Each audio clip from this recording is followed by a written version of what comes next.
नमस्कार मित्रांनो, motivational story teller या यूट्यूब चॅनलमध्ये आपणा सर्वांचे सहर्ष स्वागत आहे। आम्ही आपणासाठी आज एक नवीन कथा घेऊन आलेलो आहे।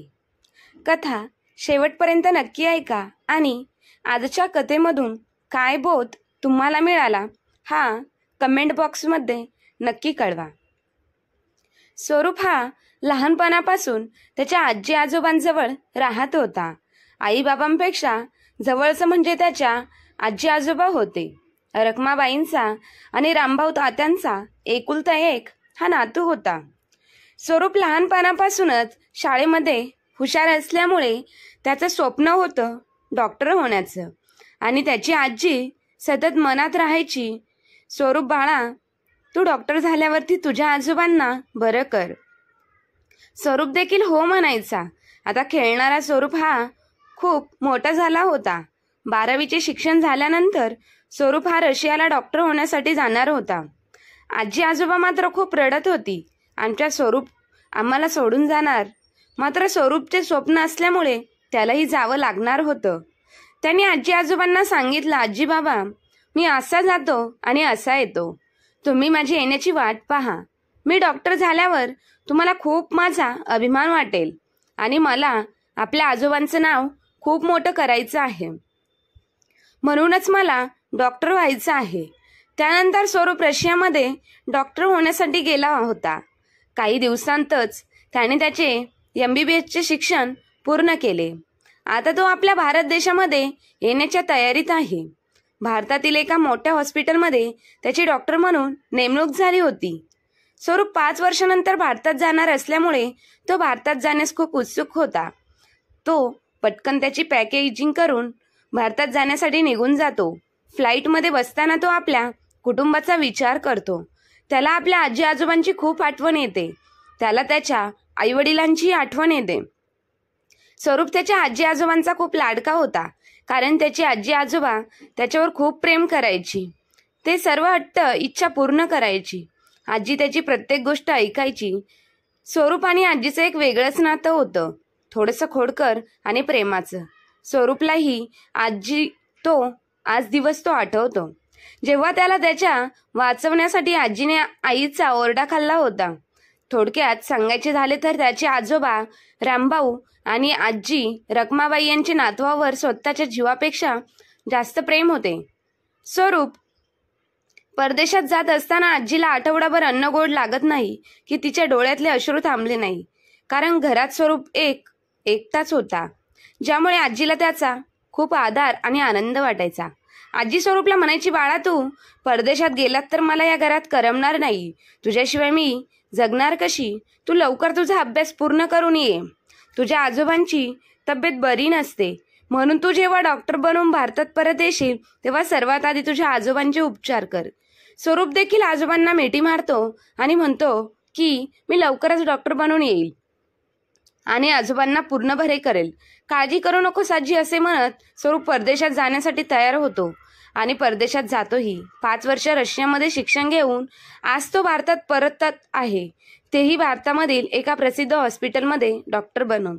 इकडे रामभाऊ तात्यांची तब्येत आज बरी नव्हती, त्यामुळे ते पत्नी रखमाबाईंना सोबत घेऊन जवळच्या सरकारी रुग्णालयात जातात। 5 रुपयांचा केस पेपर काढून ते डॉक्टरांना दाखवतात, तेव्हा डॉक्टर त्यांना सांगतात की तुमचा BP खूप वाढला आहे, मी काही औषधे तुम्हाला लिहून देतो, ती तुम्ही घ्या। डॉक्टर बोलतात, मी तुम्हाला फक्त सरकारी औषधे लिहून देतो, ती स्वस्त देखील आहेत, ती तुम्ही आरामात विकत घ्याल, कारण सरकारी दवाखान्यामध्ये असलेले डॉक्टर रामभाऊ तात्यांना चांगलेच ओळखत होते आणि त्यांच्या परिस्थितीशी परिचित होते। रामभाऊ तात्या डॉक्टरांचे आभार मानतात, परंतु चिठ्ठी घेतात आणि बाहेर औषधे विकत घेतात। एका हातात औषध आणि काठी धरून आणि दुसऱ्या हातात बायकोचा हात धरून ते रस्त्याच्या कडेला येऊन उभे राहतात। ते रिक्षाची वाट पाहत असतात, तेव्हा रखमाबाई वर आकाशाकडे बघतात तर रामभाऊ तात्यांना म्हणते, पाऊस पडेल असं वाटत आहे, सर्वत्र ढगाळ वातावरण आहे, चला लवकर रिक्षा घेऊन घरी जाऊयात, नाहीतर आपण दोघेही भिजू आणि तब्येत बिघडेल। तेव्हा त्यांना दुरूनच एक रिक्षा येताना दिसली। रखमाबाईंनी रिक्षाला हात दाखवत आवाज देतात। दोघेही रिक्षामध्ये बसून घराकडे निघतात। रिक्षामध्ये बसताच जोरदार पाऊस सुरू होतो पाऊस पाहताच रामभाऊ तात्या रखमाबाईंना म्हणतात, तुला आठवते का हो रखमाबाई, तुला पाऊस किती आवडायचा तो. प्रत्येक पावसात तू किमान 1-2दा तरी भिजायचीस. पण आता आपले वय झाले आहे.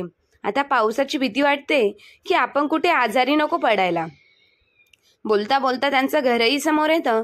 त्यांच्या घराकडे जाणारा रस्ता खूपच छोटा आहे, त्यामुळे तिथेच रिक्षा जाऊ शकत नाही. त्यांना पायीच जावे लागणार होते. त्यामुळे दोघेही त्यांच्या घराबाहेरच्या रस्त्यावर उतरतात. मुसळधार पाऊस पडत आहे, परंतु त्याला घरीही पोचायचे आहे. रामभाऊ तात्यांनी घेतलेली औषधं भिजू नये म्हणून रखमाबाईंनी ती औषधे पदरामध्ये गुंडाळतात आणि पतीचा हात हातात धरून घराकडे चालू लागतात, जेणेकरून ते पाय घसरून पडू नये. त्यामुळे त्याच्या पतीचा हात धरून हळूहळू चालत होत्या. घराबाहेरच्या पडवीतच बसलेली त्यांची सून दुरूनच सासू सासऱ्यांना एकमेकांच्या हातात हात धरून पावसात सोबत येताना पाहते आणि पती केदारला हाक मारते की बघा, या म्हातारपणातही तुमचे आईबाप कसे एकमेकांवर असे प्रेम व्यक्त करत जगाला दाखवत आहे. दोघे पावसात भिजत एकमेकांचा हात धरून चालत आहे. अहो, त्यांना अजिबात लाज वाटत नाही का म्हातारपणातही असे करताना. शेजारचे 4 लोक पाहतील तर काय बोलतील. केदारही रागाने हे सगळं पाहतो आणि म्हणतो की आज आईबाबांना पाहतोच मी आणि नीट समजावूनही सांगतो की या परिसरात आमची खूप इज्जत आहे. आमची पूर्ण इज्जत मातीमोल करायची ठरवली आहे का यांनी. हे दोघे म्हातारपणातही हातात हात घालून चालत आहे. त्यांना लाजही वाटत नाही का. पण त्यांचा सून आणि मुलगा या दोघांना एवढी छोटी गोष्ट समजत नव्हती की त्यांच्या आईवडिलांनी प्रेमासाठी नाही तर एकमेकांना आधार देण्यासाठी हातात हात धरला आहे, की पावसात कोणी घसरून पडू नये म्हणून. रामभाऊ तात्या आणि रखमाबाई जेव्हा घरात येतात तेव्हा मुलगा जोरात ओरडतो आणि म्हणतो, घरात सून आहे, नातवंड मोठी झालेली आहे, तरी तुम्ही प्रेमाचे असे चाळी करत संपूर्ण परिसरात अभिमानाने फिरत आहात. रखमाबाई आपल्या मुलाला सांगते की मी तुझ्या वडिलांचा हात यासाठी पकडला होता की ते पावसात पाय घसरून पडायला नको. तुला तर माहीत आहे ना, मागच्या वेळेस जे पडले तेव्हा 6 महिने बरे झाले नव्हते. सगळं काही त्यांचं जाग्यावर मलाच करावं लागलं होतं. आणि आता तर खूप वय झालं आहे, पडले तर त्याचं काय करायचं ऐवजी अजून काय होईल सांगता येणार नाही. आणि बाळा, मी तुला सांगितले होते ना, तुझ्या बाबांना तुझ्या गाडीमधून डॉक्टरांकडे घेऊन जा, परंतु तुला काम आहे असं म्हणून नकार दिलास. त्यामुळे त्यांना घेऊन मला जावे लागले आणि अचानक मुसळधार पाऊसही सुरू झाला. त्यात माझं काय दोष आहे असे म्हणून रखमाबाई थकलेल्या पावलांनी खोलीमध्ये निघून जातात. रामभाऊ तात्या त्यांच्या तरुण वयामध्ये गोदरेज कंपनीमध्ये काम करायचे, परंतु आता वय झाल्यामुळे ते रिटायर झाले होते. त्यांची तब्येत त्यांना साथ देत नव्हती म्हणून त्यांनी कामही सोडले आहे.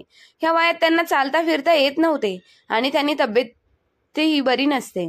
रामभाऊ तात्यांचं त्यांच्या कामामध्ये समाजामध्ये चांगलं वर्चस्व होतं आणि चांगली वागणूक असल्यामुळे चांगले नाव देखील त्यांनी कमावले होते.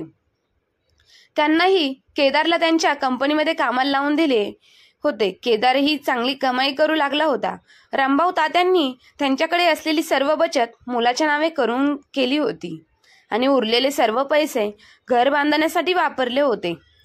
वृद्धापकाळासाठी त्यांनी एकही पैसा ठेवला नव्हता.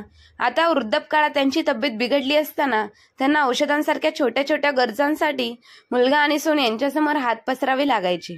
सुनेने स्वतःसाठी 5 ते 10 हजाराची शॉपिंग करण्यात त्यांना काही अडचण वाटत नव्हती, परंतु आई वडिलांवर 500 रुपये ही खर्च झाले तर सून मोठा तांडव करायची आणि ती सासू सासऱ्यांना बोलायची की घरात बसून फक्त खर्च वाढवत आहात, काही वाचवतही नाही आणि काही कमवतही नाही, फक्त आमच्यावर ओझे झाला आहात तुम्ही दोघे. एके दिवशी निकिता केदारला सांगते की मी तुमच्या आई वडिलांना खूप कंटाळले आहे. आता मी त्यांच्यासोबत राहू शकत नाही. म्हातारे सतत आजारी असतात आणि सासूबाई काही काम करता येत नाही. त्या दिवसभर पतीची काळजी घेत असतात. आता मात्र मी त्या म्हाताऱ्यांना खाऊ पिऊ घालणार नाही. तुम्ही असे करा, एकतर त्यांना कुठल्या तरी वृद्धाश्रमात सोडा, नाहीतर घराबाहेर हाकलून द्या. आता मी त्यांना माझ्या घरात ठेवू शकत नाही. त्यांचा मला आता काहीही उपयोग नाही. ते दोघे घरात बसून फक्त खर्च वाढवत आहे. मुलालाही वाटले की आपल्या आईवडिलांवर पैसे खर्च करणे म्हणजे निव्वळ व्यर्थ आहे. आपण त्यांना आपल्या सोबत ठेवणार नाही. तू काळजी करू नकोस. या दोघांना मी 10 दिवसाच्या आत घराबाहेर काढण्याची व्यवस्था करतो. केदार त्याच्या आईवडिलांना सांगतो की मी मुंबईतल्या मोठ्या डॉक्टरांशी बोललो आहे आणि तुम्हाला चांगल्या डॉक्टरांना दाखवतो. तुमची तब्येत खूप खराब होत चाललेली आहे. एकदा तुम्हाला चांगल्या डॉक्टरांना दाखवलं तर तुम्ही पूर्णपणे बरे व्हाल. सुने मुलांसोबत सहमत होऊन म्हणते, तुम्ही अगदी बरोबर बोलला आहात. बाबांना मुंबईतल्या मोठ्या डॉक्टरांना दाखवा म्हणजे त्यांची तब्येत पूर्ण बरी होईल. आपल्या मुलाचे आणि सुनेचे असे बोलणे ऐकून त्यांना आश्चर्य वाटते. त्यांना समजत नव्हते की त्यांचा मुलगा आणि सून त्यांना मुंबईसारख्या मोठ्या शहरातील डॉक्टरांना दाखवण्यासाठी कसे तयार झालेत. तो तर मधल्या इथल्या जवळच्या हॉस्पिटलमध्ये सुद्धा घेऊन जात नाही, मग तो मुंबईला कसा घेऊन चालला आहे. त्यावर रखमाबाई म्हणाल्या, बाळा तू तुझ्या वडिलांना एवढ्या लांब घेऊन जाणार आहेस, त्यापेक्षा जवळच्या चांगल्या डॉक्टरांना दाखव तरी बरे होईल. त्यावर केदार बोलतो, काय बोलतेस आई तू? मी माझ्या एका मित्राशी बोललो आहे. तो मुंबईतील एका मोठ्या हॉस्पिटलमध्ये काम करत आहे. त्याची मदत घेईन. मी बाबांना मोठ्या डॉक्टरांना दाखवून शकेन. मी त्याच्याशी सर्व गोष्टींबाबत बोललो आहे. फक्त उद्या निघायची तयारी कर. परवा आपण त्याला भेटणार आहे. तुमच्या कपड्यांचे 2-3 जोड जरा जास्त जवळ ठेवा, कारण तिथे 3-4 दिवस राहावे लागणार आहे. केदारचे हे बोलणे ऐकून रखमाबाईंना वाटले की कदाचित आपला मुलगा सुधारला आहे. त्याच्या वडिलांची काळजी वाटू लागली आहे. त्यामुळेच तो आपल्या वडिलांना मोठ्या शहरात डॉक्टरांकडे घेऊन जात आहे. रखमाबाईंनी सुद्धा आनंदाने आपल्या पतीची बॅग भरायला सुरुवात केली. दुसऱ्या दिवशी रामभाऊ तात्या आणि रखमाबाई आपल्या मुलासह आणि सुनेसह मुंबईला निघून जातात. केदार त्याच्या आईवडिलांना मुंबईमधील मोठ्या मल्टीस्पेशालिटी हॉस्पिटलमध्ये घेऊन येतो. त्या हॉस्पिटलला पाहून रखमाबाईंचे डोळे तर पाणवतात. अरे एवढे मोठे हॉस्पिटल, एवढी मोठी इमारत मी कधी पाहिलीच नाही. किती मोठमोठे डॉक्टर आहे आणि नर्सही फिरत आहे. केदार त्याच्या वडिलांना हॉस्पिटलच्या बाहेर गार्डनमध्ये एका झाडाखाली बसवतो आणि त्यांना सांगतो की तुम्ही इथेच बसा, मी माझ्या मित्राला भेटून येतो आणि डॉक्टरांबद्दल माहिती काढून येतो. आणि एवढं मोठं हॉस्पिटल आहे तर नंबर आहे आधीच लावायला लागतो. मी नंबर लावून आलोच, तोवर आई बाबा तुम्ही इथे बसा, असे बोलून केदार आणि त्याची बायको निकिता तिथून निघून जातात. रामभाऊ तात्या आणि रखमाबाई त्यांचा मुलगा येण्याची वाट पाहू लागतात की कधी त्यांचा मुलगा येईल आणि त्यांना डॉक्टरांना भेटायला घेऊन जाईल. पण वाट बघता बघता 5 तास उलटून जातात. पण ना सून परत आली ना मुलगा परत आला. आता रामभाऊ तात्यांना सुद्धा काळजी वाटू लागली. रामभाऊ तात्या आपल्या बायकोला म्हणजेच रखमाबाईंना बोलतात, अगं मुलांना यायला एवढा उशीर का झाला असेल? तिकडे काही प्रॉब्लेम तर आला नसेल ना? एवढं मोठं हॉस्पिटल आहे म्हटल्यावर ते आपला रस्ता शोधायला चुकले असतील का? नक्की काय झालं असेल तिकडे? मला देखील आता खूप काळजी वाटत आहे. दोघेही आई बाप डोळ्यांमध्ये तेल घालून येणाऱ्या मुलांची आणि सुनेची वाट पाहत होते. आता त्यांना काळजी वाटू लागली की आपला मुलगा त्यांना घ्यायला अजून का आला नाही. आता दुपारपासून संध्याकाळ होत आली, परंतु मुलगा आणि सून येण्याचे काहीच चिन्ह दिसत नव्हते. त्या बिचाऱ्या आई वडिलांना ही गोष्ट समजत नव्हती की त्यांचा मुलगा आणि सून त्यांना मुंबईसारख्या मोठ्या शहरात डॉक्टरांना दाखवण्यासाठी घेऊन आलेला नाही, तर आपल्या वृद्ध आईवडिलांना मुंबईमध्ये सोडून देण्यासाठी आलेला आहे. आपल्या आईवडिलांपासून स्वतःची सुटका करण्यासाठी त्यांना मुंबईत सोडून ते दोघे निघून गेले. रखमाबाई आणि रामभाऊ तात्या हॉस्पिटलच्या बाहेर घाबरून आपल्या मुलाचा शोध घेत असतात. तिथे दिसलेल्या त्या भेटतील त्या लोकांना विचारत होत्या की त्यांनी माझ्या मुलाला आणि सुनेला पाहिलं आहे का, परंतु एवढ्या मोठ्या शहरात कोण कोणाचं ओळखते. रामभाऊ तात्यांना आता मात्र मुलावर आणि सुनेवर संशय येऊ लागतो की त्यांचा मुलगा आणि सून त्यांना डॉक्टरांकडे नव्हे तर एवढ्या मोठ्या शहरात रस्त्यावर एकटे सोडून द्यायला आले होते. त्यांना कुठली आपली आईबापाची काळजी नव्हती की ते प्रेमाने त्यांना दवाखान्यामध्ये त्यांना घेऊन आले असते. रामभाऊ तात्यांनी रखमाबाईंना सांगावं, अहो रखमाबाई, पोरांनी आपल्याला हॉस्पिटलमध्ये आणलंच नव्हतं कधीच. त्यांना तर आपण जड झालो म्हणून त्यांनी आपल्याला हॉस्पिटलच्या नावाखाली आपल्याला एवढ्या मोठ्या मुंबईसारख्या शहरामध्ये आणलं आणि इथे रस्त्यावर सोडून निघून गेले.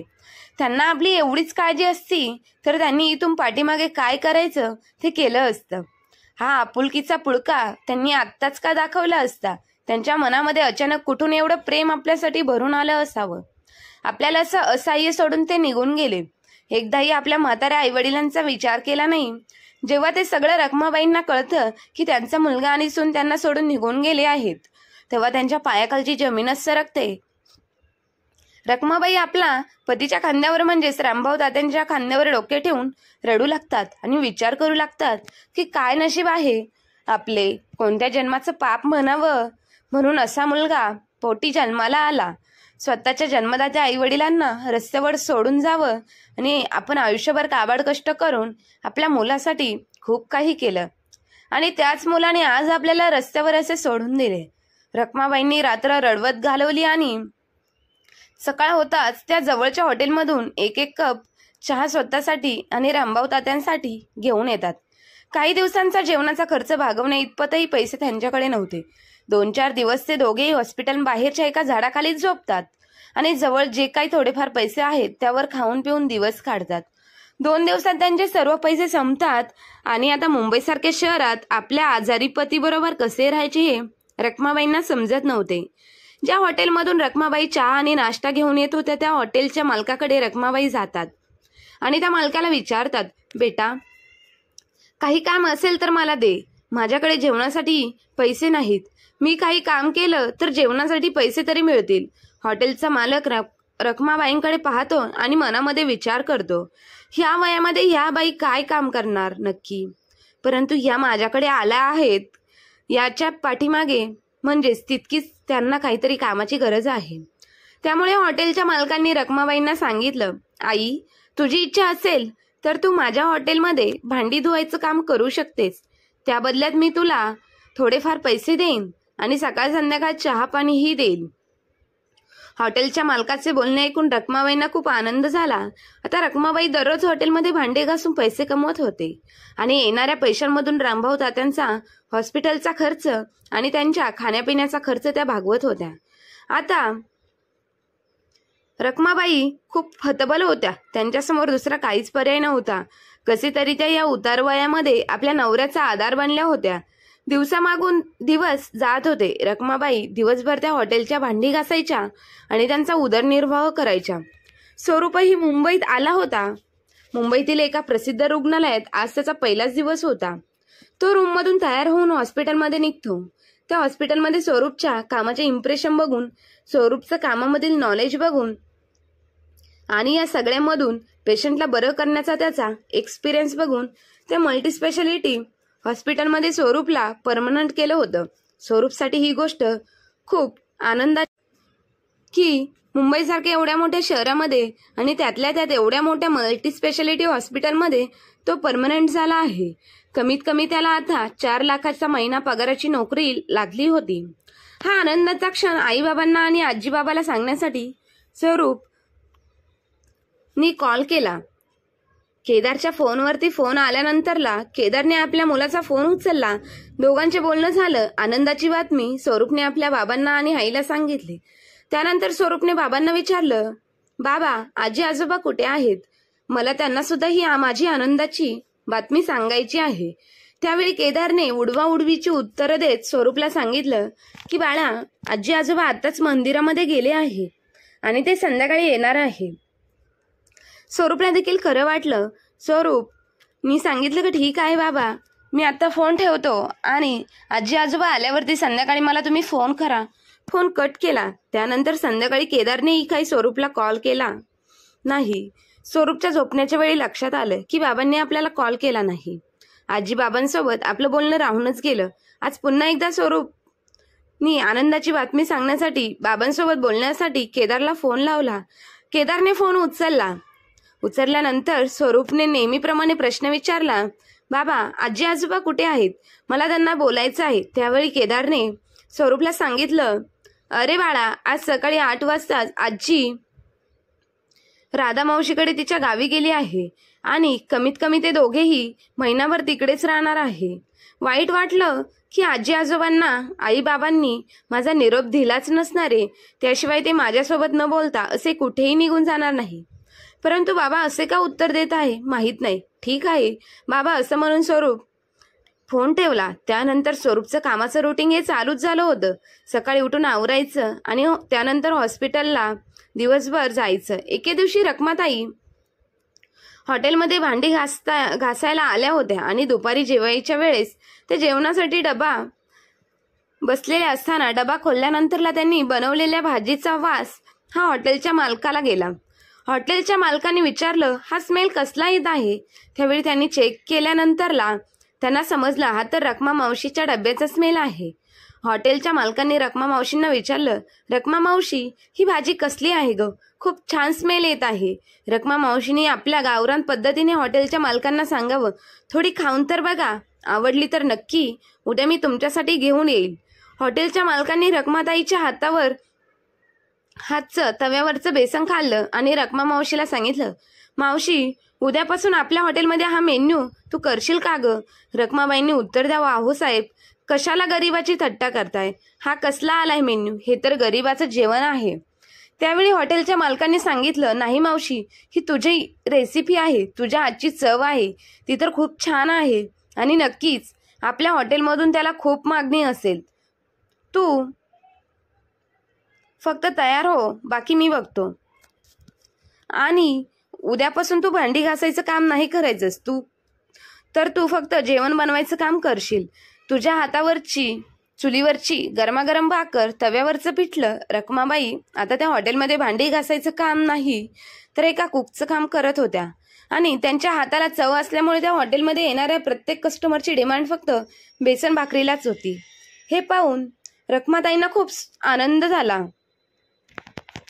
हे हॉटेल मल्टीस्पेशालिटी हॉस्पिटलच्या बाजूलाच होतं, त्यामुळे भरपूर कस्टमर हॉटेलमध्ये असायचे. एके दिवशी हॉस्पिटलमध्ये आल्यानंतर स्वरूपने हॉस्पिटलच्या बाजूला असलेल्या हॉटेलमध्ये जेवणासाठी जाण्याचा विचार केला आणि हॉटेलमध्ये गेल्यानंतर त्या पिठलं भाकरीचा खमंग स्मेल आल्यानंतर स्वरूपने देखील पिठलं भाकरीसाठी ऑर्डर दिली. ऑर्डर आल्याच्या नंतरला सोडून पहिला घास खाल्ला आणि तो 2 मिनिटं शांत होऊन विचार करू लागला, हे बेसनाची चव तर आधीच खूप वेळा खाल्लेली आहे आणि चव देखील ओळखीची वाटत आहे, परंतु हे बेसन नक्की कोणी केलं असावं? बनवलेलं बेसन सेम माझ्या आजीच्या हातचं आहे. जेवण झाल्यानंतरला स्वरूपने हॉटेलच्या मालकांची भेट घेतली आणि त्यांना विचारलं, तुमच्या हॉटेलमध्ये ही डिश कोण बनवत आहे? मला एकदा त्यांना भेटायचं आहे. त्यावेळी मालकाने विचारलं, का हो, तुम्हाला का भेटायचं आहे त्यांना? अहो, जेवण त्यांनी बनवलं आहे त्या एकदम सर्वसाधारण घरातील गरीब कुटुंबातील आजी आहे. त्यांना त्यांच्या मुलांनी आणि सुनेने मुंबईमध्ये येऊन सोडून दिलं आहे, परंतु आमच्या इथे भांडी घासायला म्हणून आल्या आणि एक दिवस मी त्यांच्या हातची चव खाल्ल्यामुळे मला ती आवडली आणि त्यानंतर ते इथे कुक म्हणून काम करत आहे. त्यांना कसं भेटणार आहे? त्यावेळी स्वरूपनी सांगितलं, मी खाल्लेलं आहे बेसन आणि आजचं बेसन, ह्या दोन्हींची चव देखील सेमच आहे आणि मी लहानपणी ते बेसन माझी आजी बनवायची आणि आजीच्या हातची चव अजूनही मी विसरलेलो नाही, त्यामुळे कृपया मला त्या आजींना भेटू द्या. त्यावेळी हॉटेलच्या मालकांनी रखमाबाईंना आवाज दिला आणि बोलावून घेतलं. ज्यावेळी रखमाबाई स्वरूपच्या समोर आल्या त्यावेळी स्वरूपला मात्र त्यांनी ओळखले नाही. मात्र स्वरूपनी आपल्या आजीला पाहताक्षणी त्याच्या पायाखालची जमीन सरकली आणि आजीला तो विचारू लागला, तू इथे कसे काय आणि तू या हॉटेलमध्ये काम का करत आहेस? त्यावेळी रखमा मावशीने उत्तर दिलं, बाळा, मी तुला ओळखलं नाही, कोण आहेस तू? त्यावेळी स्वरूपने सांगितलं, आजी, मी तुझा नातू जो रशियाला डॉक्टर होण्यासाठी गेला होता आणि आता मी भारतामध्ये डॉक्टर होऊन आलेला आहे. त्यावेळी रखमाबाईंनी आपल्या नातवाला समोर पाहिलं आणि धावत पळत जाऊन मिठी मारली. बाळा, किती मोठा झालास आणि किती दिवसानंतर आलास. मी आणि तुझ्या आजोबांनी किती वाट पाहत होतो तुझी. आई बाबांना तुझा फोन यायचा, परंतु ते फोन आमच्याकडे देत नव्हते. तुझ्यासोबत बोलण्यासाठी आमचा जीव तळमळत होता रे. पण बरं झालं बाळा, तू भारतामध्ये आलास आणि आता त्याआधी मला तू वचन दे की पुन्हा तू मला कधीही सोडून जाणार नाही. त्यावेळी स्वरूप म्हणाला, हो आजी, मी तुला सोडून कुठेही जाणार नाही, परंतु तुझ्यावर अशी वेळ का आली आणि आजोबा कुठे आहेत? रडत रडतच आजी मला तिची सर्व हकीकत सांगते. हे ऐकून मी थक्क झालो. आजी, चल आपण बाबांना भेटायला जाऊया. त्यावेळी रखमाबाईंनी सांगितलं, स्वरूप बाळा, तुझे आजोबा बघ तिकडे तुझ्या हॉस्पिटलच्या समोर झाडाखाली बसलेले आहेत. आणि तिकडे जाऊन स्वरूपने लांबूनच बाबांना पाहिलं तर बाबांनी काय स्वरूपला ओळखलं नाही. परंतु रखमाबाई रामभाऊ तात्यांना सांगितलं, बघितलंस का कोण आलंय? रामभाऊ तात्या म्हणतात, या अख्ख्या मोठ्या सिटीमध्ये आपण दोघेच एकमेकांचा होतो. आपण दोघे सोडलं तर कोण आपल्या म्हाताऱ्या माणसाला भेटायला येणार आहे? कशाला माझी या म्हाताऱ्यामध्ये थट्टा उडवतेस? त्यावेळी रखमाबाईंनी सांगितलं, हो आपला स्वरूप आलेला आहे. त्यावेळी रामभाऊ तात्या म्हणतात, अगं रखमा, आपला स्वरूप तर डॉक्टर व्हायला परदेशात गेला आहे, तो इकडे कसा येईल? त्यावेळी रखमाबाई म्हणतात, एकदा बघा तरी. रामभाऊ तात्यांनी बघितलं तर स्वरूप खरोखर आला होता. स्वरूपने रामभाऊ तात्यांना कडकडून अशी मिठी मारली आणि आजोबांना सांगितलं, मी आता आलेला आहे, त्यामुळे तुम्ही दोघेही कोणतीही काळजी करू नका. तुम्हाला कोणीही नाही सांभाळलं तरी मी तुमचा शेवट नक्की करेन. आजोबा, मी लहान असताना तुम्ही दोघांनी मला सांभाळलं आहे, माझ्यावरती संस्कार केलेले आहे, मला शिकवलं, मोठं केलं आणि आज मी तुमच्यामुळेच डॉक्टर देखील झालेलो आहे. मी तुमचे उपकार कधी विसरणार नाही. आणि आजी म्हणायची ना की स्वरूप परदेशातून डॉक्टर होऊन लवकर ये आणि पहिलं तुझ्या आजोबांना बरं कर. तर आजोबा, आता मी कोणतीही काळजी करू नका, मी तुम्हाला पूर्णपणे बरं करेल. आणि आता मी तुम्हाला इथून घेऊन जाणार आहे माझ्या रूमवरती. स्वरूपचं, रखमाबाईंचं आणि रामभाऊ तात्यांचं हे बोलणं ऐकायला आता जवळजवळ गर्दी जमली होती आणि सगळी माणसं एकमेकांमध्ये बोलत होती, एवढ्या मोठ्या डॉक्टरांचे आजी आजोबा हे रस्त्यावर फिरत आहे. परंतु त्यावेळी स्वरूपने सांगितलं, माझ्या आजी आजोबांवरती ज्यांनी ही वेळ आणली आहे ती माझे आईबाबाच आहे. मी आता त्यांना, आजी आजोबांना माझ्यासोबत घेऊन जाणार आहे. असं बोलून रामभाऊ तात्या आणि रखमाबाई स्वरूप सोबत त्याच्या रूमवरती निघून गेले. काही दिवसांमध्ये स्वरूपने पहिल्यांदा आजोबांना बरं केलं. आता रामभाऊ तात्या आणि रखमाबाई आपल्या नातवासोबत आनंदाने राहत होते. एके दिवशी गप्पा मारत मारत बसलेले होते. स्वरूपने त्यावेळी त्याच्या बाबांना फोन केला आणि फोन स्पीकरवर टाकला. त्यावेळी स्वरूपने पुन्हा बोलता बोलता बाबांना विचारलं, बाबा, आजी आणि आजोबा कुठे आहेत? केदारने ठरल्याप्रमाणे स्वरूपला उत्तर दिलं की, बाळा, आजी आणि आजोबा अजून राधा मावशीकडून घरी आलेच नाही. ते म्हणतात, आम्ही तिकडे आनंदी आहोत, त्यामुळे आमची काळजी करू नका. हे उत्तर ऐकून रामभाऊ तात्यांना आणि रखमाबाईंना खूप वाईट वाटलं की बाबा किती खोटं बोलत आहे. त्यावेळी स्वरूपला त्याच्या आईवडिलांचा खूप राग येतो. आईबाबांची अशी खोटी वागणूक पाहून स्वरूपला खूप आश्चर्यचकित होतो आणि त्याला खूप वाईटही वाटले की त्याची आईबाबा त्याच्या आजी आजोबांसोबत असे कसे वागू शकते. स्वरूप त्याच्या आई वडिलांना बोलतो की, आई बाबा, मी तुम्हाला परदेशात फिरायला घेऊन जाणार आहे, तुम्ही दोघे माझ्यासोबत फिरायला चला, मी तुम्हाला परदेशात फिरायला घेऊन जात आहे.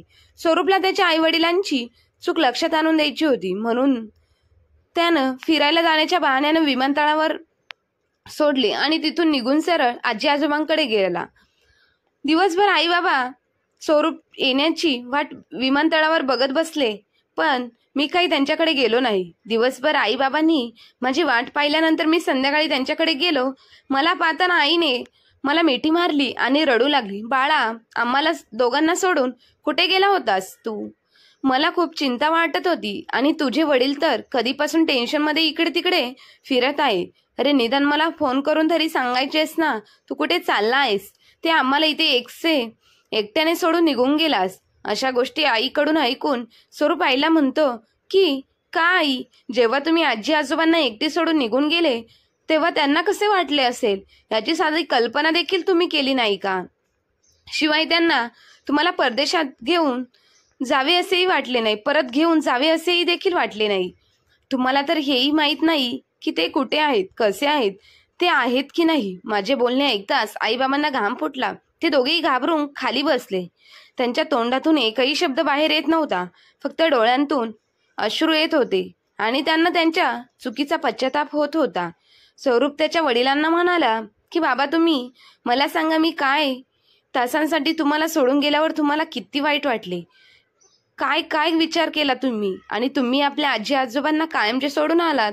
किती वाईट वागलात तुम्ही त्यांच्यासोबत. विचार करा, जर मी तुमच्यासोबत असे वागलो असतो आणि तुम्हाला सोडून कायमचे गेलो असतोस तर तुम्हाला कसे वाटले असते? बाळा, माझ्याकडून खूप मोठी चूक झाली आहे, आम्हाला क्षमा कर. असे बोलून आई बाबा दोघेही रडायला लागले. त्यांना त्यांच्या चुकीचा खूप पश्चाताप होतो.